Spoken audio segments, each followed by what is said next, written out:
A Via Cultural está em todas as redes: YouTube, Facebook, Instagram e também aqui com podcasts. Seja muito bem-vindo ao podcast Ao Pé do Ouvido, da Via Cultural. Este podcast integra o projeto Via Cultural Mix, fomentado pela Lei Paulo Gustavo, Secretaria da Cultura, Economia e Indústria Criativa, Governo do Estado de São Paulo, Ministério da Cultura, Governo Federal. Este projeto conta também com o apoio institucional da Secretaria Municipal de Cultura da cidade de São Paulo. Desejamos a todos um excelente entretenimento. Boa noite a todos. Aqui é a Ana Marcondes com mais um podcast Ao Pé do Ouvido. E hoje o nosso convidado é o André Rezende. O André tem uma trajetória super bacana, com mais de 11 livros escritos.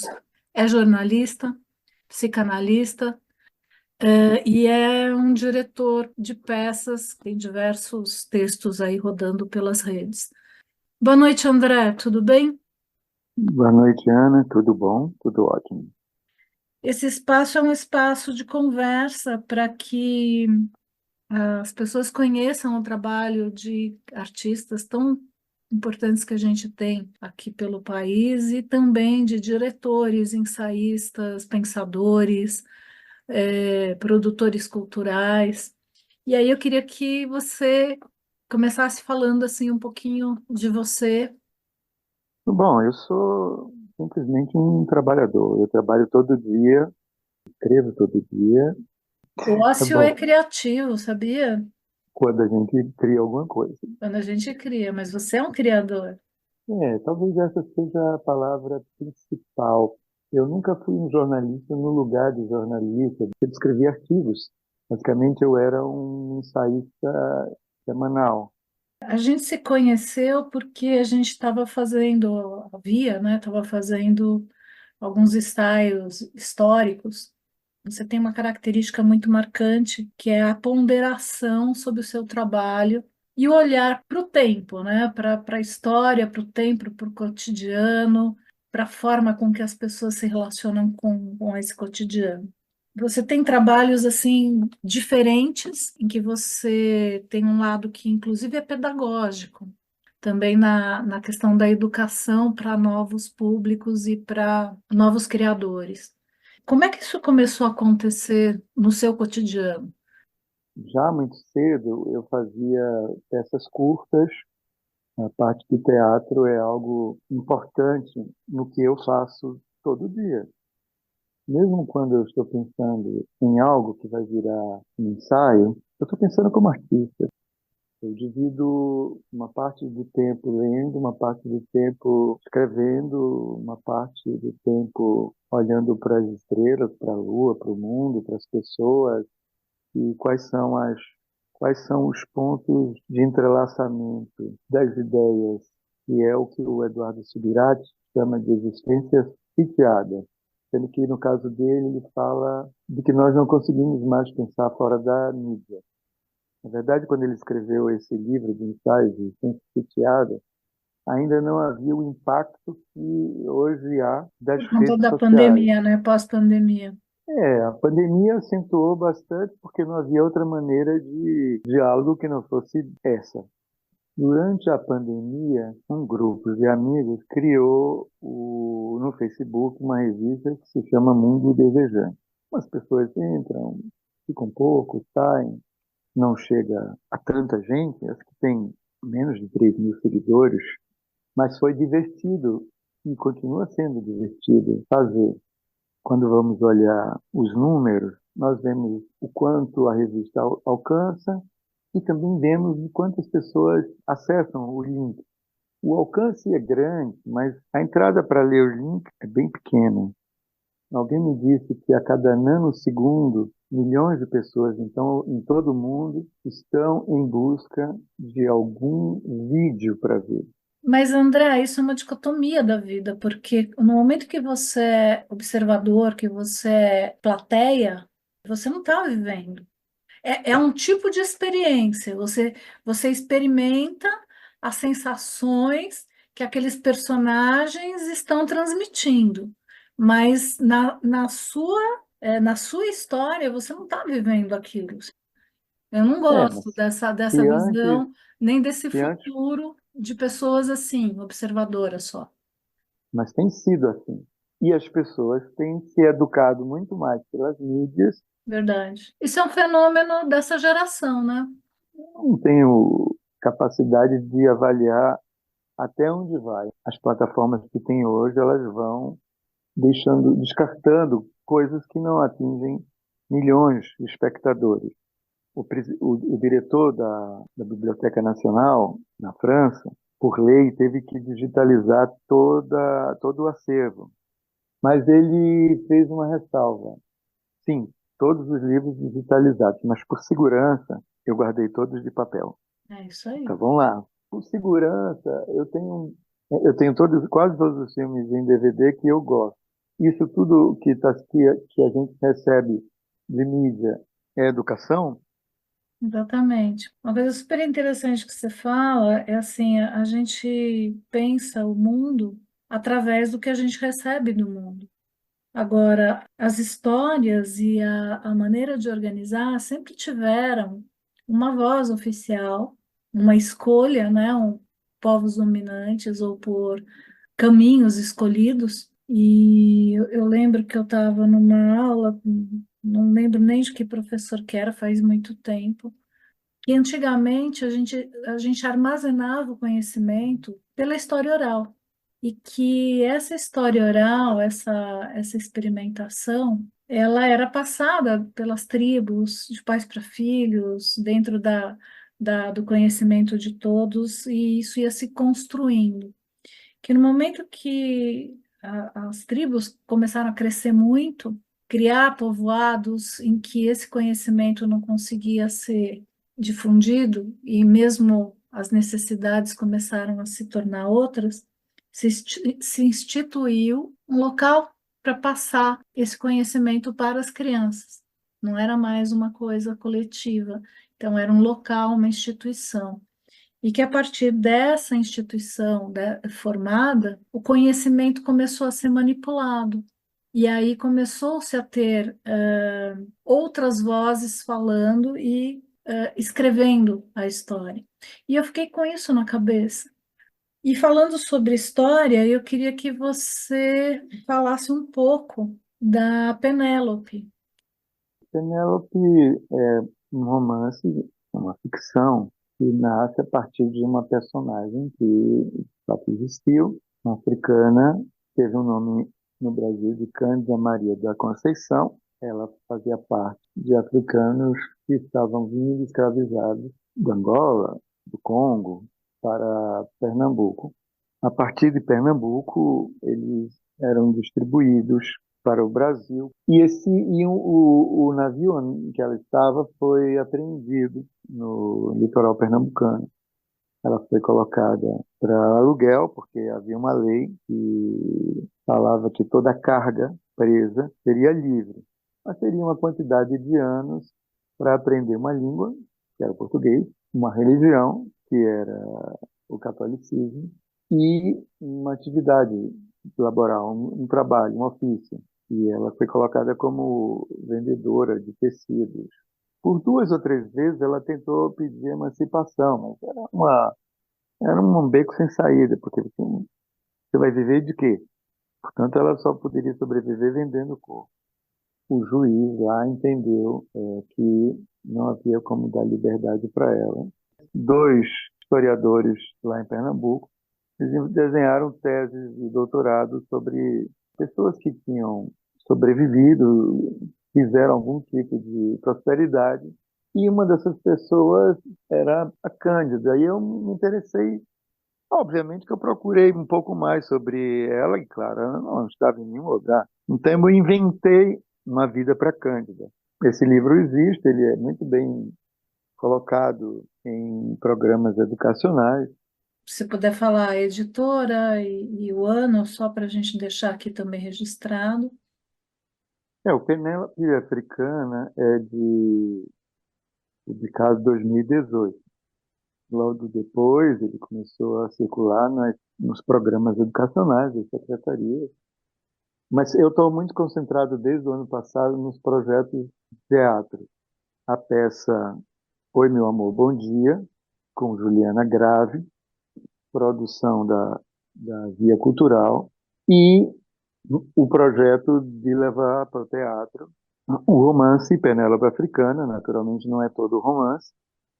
Acho importante a peça Oi, Meu Amor, Bom Dia, porque é uma personagem, é uma mulher, se alimenta de pautar um pouco das decisões da vida dela por horóscopos do dia.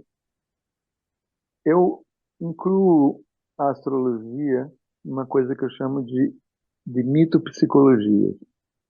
Quando eu escrevi a peça, eu não tinha percebido, e agora em São Paulo eu percebo, é que mulheres maduras, como Beatriz na peça, quando chegam a uma determinada idade, elas vão se tornando invisíveis. Mas isso é um caráter social. E a gente só percebe com a vivência também.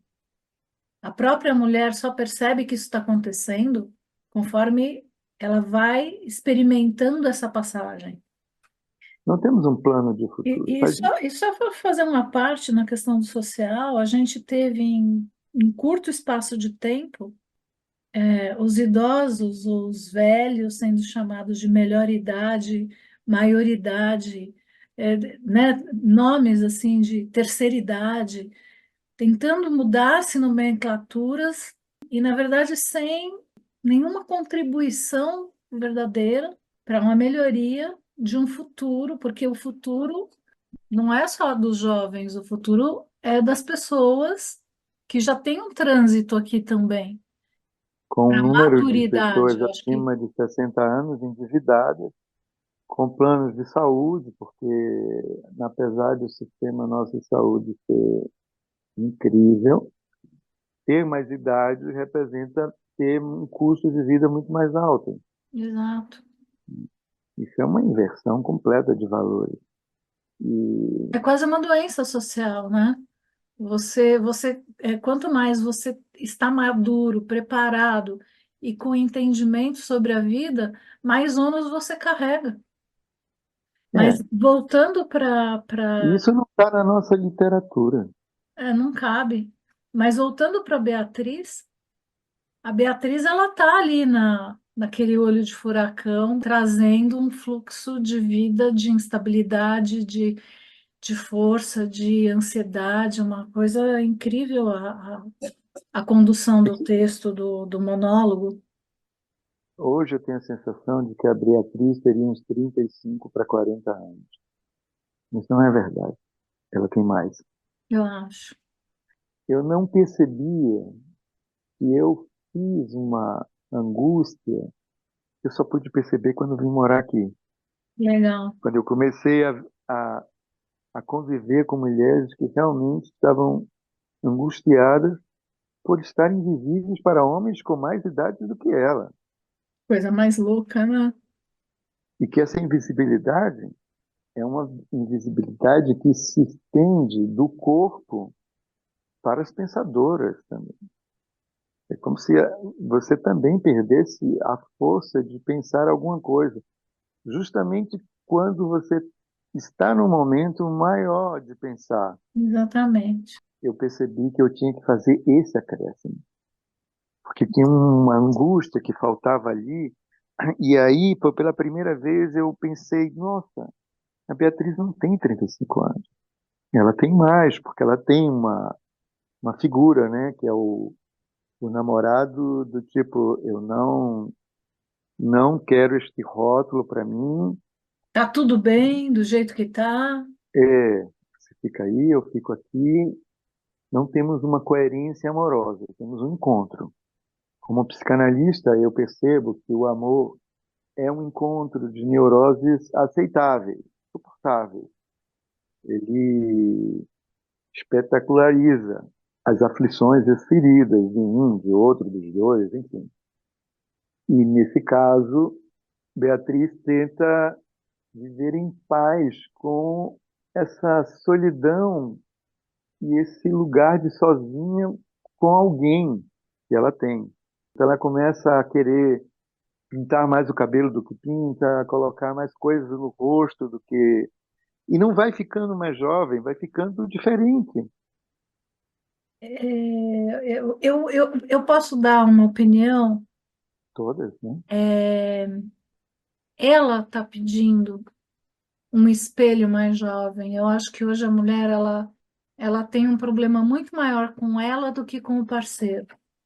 E como é que é isso?